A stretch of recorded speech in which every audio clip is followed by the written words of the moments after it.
What's going on YouTube? Welcome to another episode of Technique Tuesday. On this episode, we're going to be learning a couple of knife disarms. We're going to approach it on the technical side and learn the actual movements. And then we're also going to take a step into the mentality that's required to practice and apply.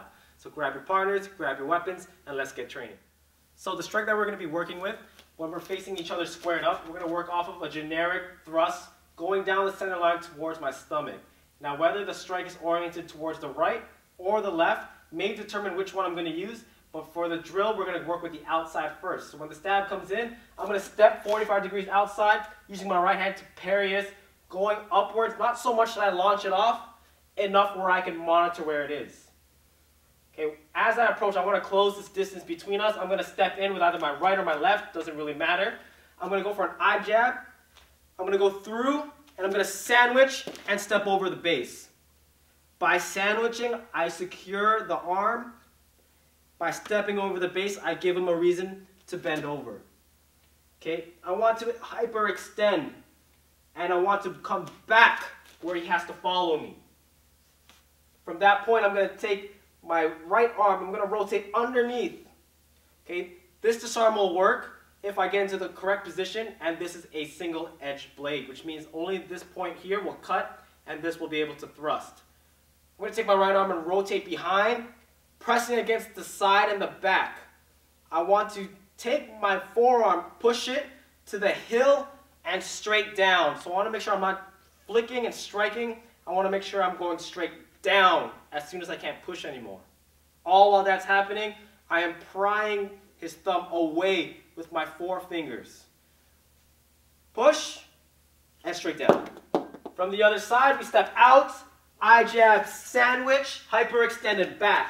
Rotate to the hill and down. It's very important that after I strip the blade, I want to maintain contact with the wrist in whatever position I had. Ideally, I want four fingers on the meat of the thumb and my thumb in the center of the back fist here.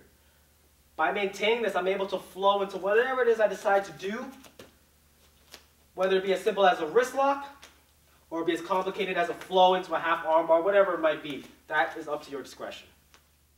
Alright, so moving on to the second disarm. This time I'm going to step with my right foot into the inside, and I'm going to attempt to jam. By jamming, that means I don't allow the thrust to fully complete. And there's multiple ways I can do this, but just to keep it uniform, I'm going to commit an eye jab at the same time.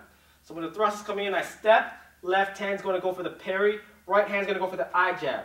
And ideally I want this to happen at the same time, in order to disorient and be able to take the attention away from the thrust. Okay, so when the thrust comes in, I'm going to eye jab and parry at the same time. Same hand, that eye jab, I'm going to go palm up, and I'm going to grab relatively around where I first parried. I'm going to slide my left hand down to the back and the side of the blade. I'm going to step back to square up. I'm going to be pushing and pulling to create some tension between the stick and my wrist. Following the same concept as the first disarm, rather than pushing, I'm going to focus on pulling. My left hand is going to go towards the armpit. My right hand is going to pull towards my shoulder. More so what I want him to be off balance. So when I pull, I bring him towards me.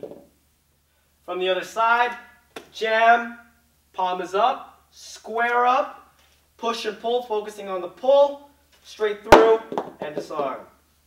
So just like the first disarm, it's very important to maintain contact. That way I can flow into whatever it is I want to do, whether it be striking, whether it be as simple as a wrist lock again, or as complex as a whole flow, depending on your system. Whatever works for you, you can implement it from that point forward.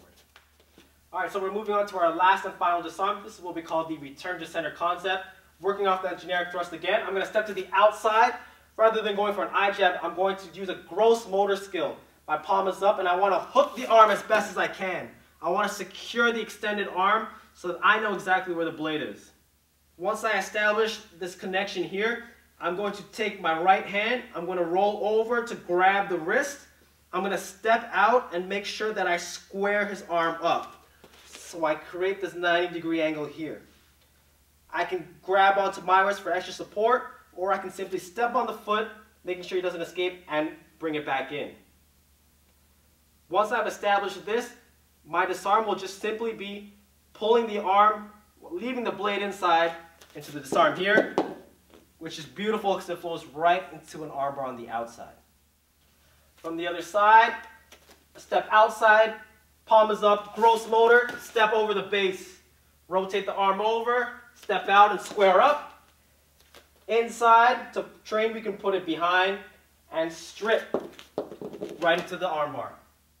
Alright, so we got a couple techniques, but how do I apply this? How do I make sure I get a disarm?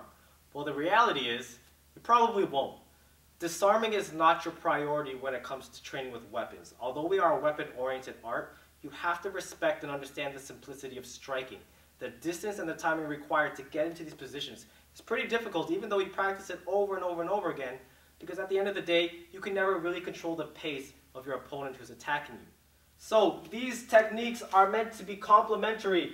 I'm going to work with my block check counters, whatever it is, to protect myself first. That is my number one priority. If by chance I end up in a position that I can turn into a disarm, I'll take it. But this isn't what I aimed for in the beginning.